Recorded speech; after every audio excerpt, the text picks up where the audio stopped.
Something terrible is about to happen to Charlie Outlaw. This terrible thing will slam into his life with such shocking force as to seem impossible, implausible, even as it's happening.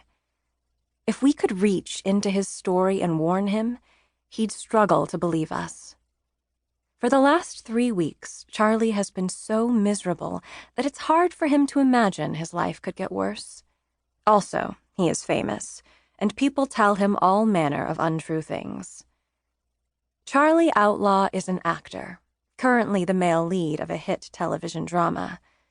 In his roles, he's had to grieve and rage and die, and yet his own life, or shall we say his life as Charlie, because even when he's someone else, it's all his own, has been blessed with an absence of horror. He has, like all of us, known fear and anxiety and guilt and heartbreak, known them more intensely, perhaps, than many of us, because he was born with the heightened sensitivity of an actor, and because he became one, and so subjected himself to the highs and lows of that existence, the intensity only inconstancy can bring. Heartbreak is what chased him here, to this island nation off the coast of a foreign continent, to this clearing in a rainforest where he sits and eases off his backpack, pretending not to notice the surreptitious glances of the woman beside him. Heartbreak, and also fear and guilt and shame, and a desire to escape the gaze, the many, many gazes, of those who know too much about him and imagine even more. Later, he will relive again and again the sequence of events that brought him to this place and time, starting with the interview he gave Vanity Fair. Without the interview, none of the rest of it would have happened. Not the backlash from fans and coworkers, not the stricken look on Josie's face, not the insomnia-driven impulse to book a flight. He wouldn't have spent last night alone in a rental cottage, struggling to resist calling Josie again, would never have hiked into the jungle today without his phone.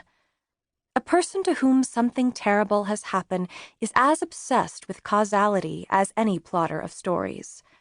I did A, and B followed. Is that what it means to deserve something? Right now, Charlie's mind is on the right strap of his backpack, which he's struggling to loosen.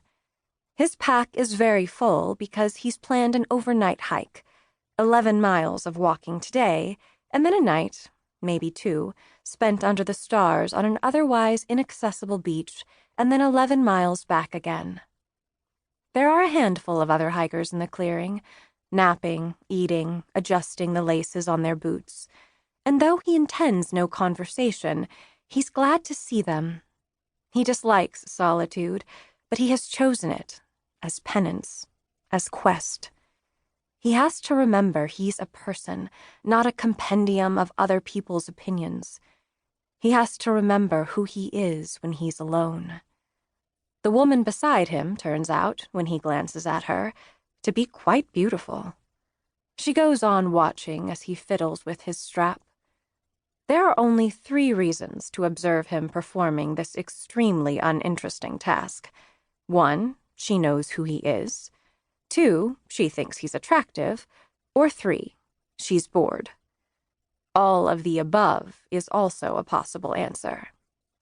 He tries to resist meeting her gaze, but even now, when he should know better than to make eye contact with strangers, it seems rude or cowardly to ignore someone who's looking at him. She smiles and doesn't look away. Not just bored, then. He smiles back automatically, then returns to his backpack.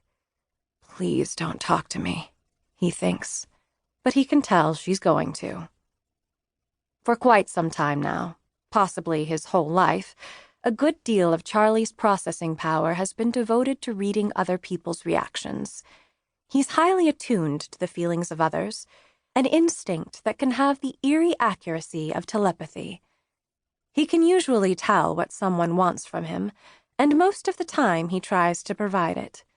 He strives never to offend because he hates to hurt others, and because he himself is easily hurt, though jokes and charm and good looks assist him in concealing that.